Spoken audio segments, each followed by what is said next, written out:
Hi everyone. I don't know really where to start on this one. We've been winging it really. We left camp in Rocco in Benidorm on the 28th of February.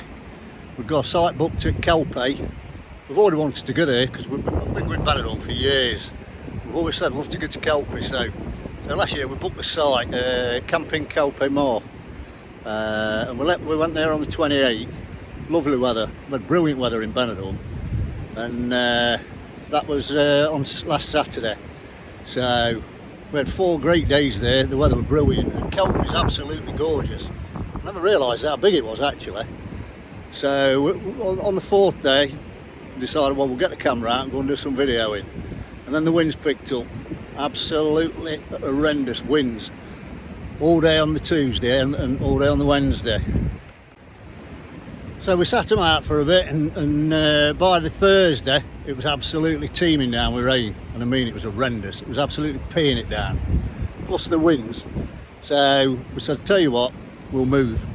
We've done 5 nights. We was due to leave Saturday, which is tomorrow because it's Friday today, and I said, now let's move. I'm not sitting in the motorhome for 2 days and pouring down rain. So we made a quick decision, had a look up the coast, picked a place called Peniscola. Never heard of it before. We've seen a motorhome park up right near the beach, so put the coordinates in, off we went and we headed there. This is where we're parked up at the moment, but I'll get there in a minute.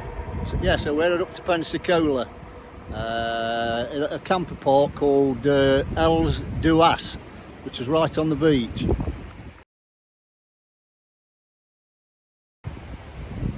Yeah, when we got there, the pitches of grass, they're all marked out with rope. There's about 60 pitches on there really. It's about a minute walk to the beach, and to say it's been peeing it down for a day and a half, heavy rain. The pitches were wet, but they weren't flooded and they weren't squishy and out like that, so you could park on them dead easy. So later on that afternoon the weather broke and we decided that we was going to have a walk, so we walked down onto the seafront and then you can turn left or right onto the promenade and walk down towards Peniscola, which is about a 20-minute walk, well, depending how fast you walk, about a 20-minute walk down to Peniscola. What a place that is. Anybody ever visits there, make sure you go into Peniscola and go up to the castle. It's absolutely brilliant. So we walked into Peniscola and went around the castle, and what history that's got. You can see all the way around the wall. I mean, the walls are about 4 foot thick, proper granite and sandstone, and there's massive potholes in it where you can see where the cannonballs of it from thousands of years ago. It was built in the 11th century. So, but now all that's left's the outer wall really. Round on the inside now, there's all bars and shops and restaurants, little tiny narrow streets. There's rucks of restaurants, but when we went yesterday, they were all closed, like, because obviously it's the beginning of March, it's winter, and there's not that many folks about. But I mean, but anyway, so what we decided was we'll stop another night if the weather's okay, and we'll go back the next day and do some videoing. Yeah, so we woke up this morning, and again it's peeing it down. So that put the top out on that. There's no way we could have walked into Peniscola and gone around the castle and done some videoing. So what do? Sit in the motorhome again all day, Peniscola in the rain, or do we move on? So out came again, searched for sites, picked this place, which is up near Tarragona.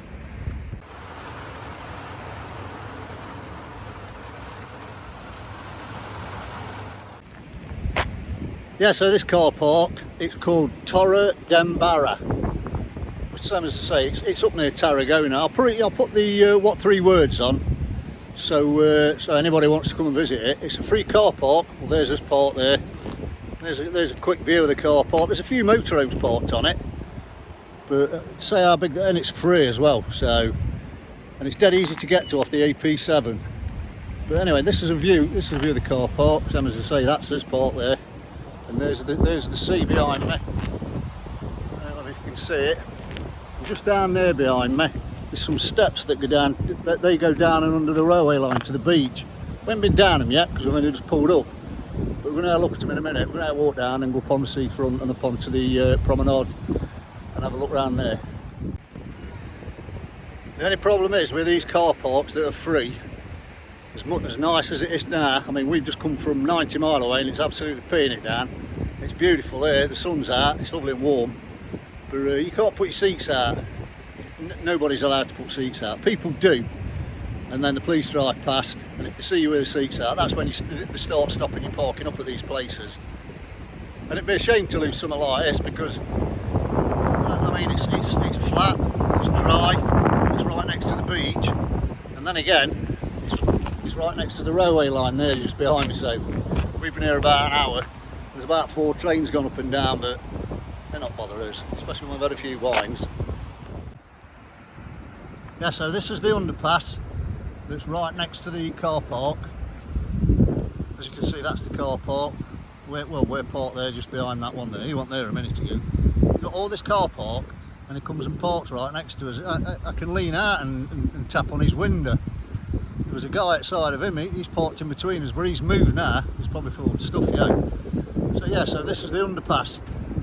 It's literally a 10-second walk from the car park. There is a ramp down to it as well, and obviously steps as well. So so this is the underpass that goes under the beach. Just be careful if you do use this. It stinks under here. Somebody must have got caught short of the night and decided to have a dump, and somebody's already stood in it. So some lucky guy or woman has walked down here and done a skid on it. So but yeah, that's how some folks are. Yeah, so this is just as you come up from the underpass onto the beach. That's a beach restaurant, that is, but it's closed at the moment, obviously because it's winter. Well, I say winter, it's March.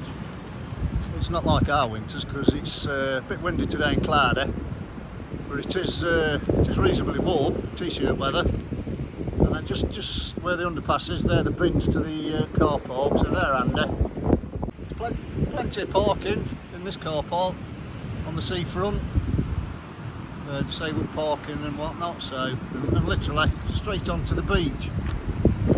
And you can see all this yellow sand-like stuff. This is all over Spain at the moment. This is blown over from the Sahara Desert. The winds that we've been having, it's been picking it up, taking it up into the atmosphere, dumping it all over. It's all over on the cars. You hang your clothes out on the line, it's on the line and everything. You can probably see how much rain we've had. There's puddles everywhere. There's sand dunes all the way along the beach.